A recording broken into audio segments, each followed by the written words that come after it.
তো জিলহজ মাস আসলেই আমাদের স্মৃতিপটে যে বিষয়টি ভেসে ওঠে সেটা হলো ইব্রাহিম আলাইহিস সালাতু ওয়াস সালামের স্মৃতি। গোটা জিলহজ মাস কেন্দ্রিক যা কিছু হোক সবই তো ইব্রাহিম আলাইহিস সালাতু ওয়াস সালাম কেন্দ্রিক। আলহামদুলিল্লাহ, জিলহজ মাস ও ঈদুল আজহা তাওহীদি আকীদার অনন্য প্রেরণা। গোটা ইব্রাহিম আলাইহিস সালাতু ওয়াস সালাম জীবনীটাকে মাথায় নিয়ে আসেন।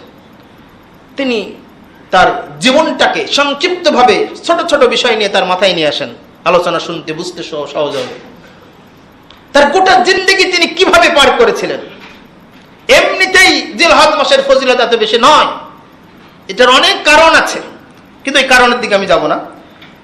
আল্লাহ সুবহানাহু ওয়া তাআলা এই বান্দাদেরকে, তার বান্দাদেরকে ভালোবেসে এরকম কিছু মুহূর্ত দেন যাতে করে মানুষ অল্পতে বেশি ইনকাম করতে পারে।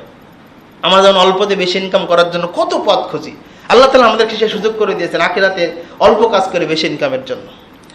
রাসূলুল্লাহ সাল্লাল্লাহু আলাইহি সাল্লাম বলেছেন যে হাদিসটি প্রসিদ্ধ বিখ্যাত, যেটা আমরা কম বেশি সকলেই জানি, যে মা মিন আইয়ামিল আমালুস সালিহু ফিহা আহাব্বু ইলাল্লাহি মিন হাযিহিল আইয়াম, ইয়ানি আইয়ামুল আশর।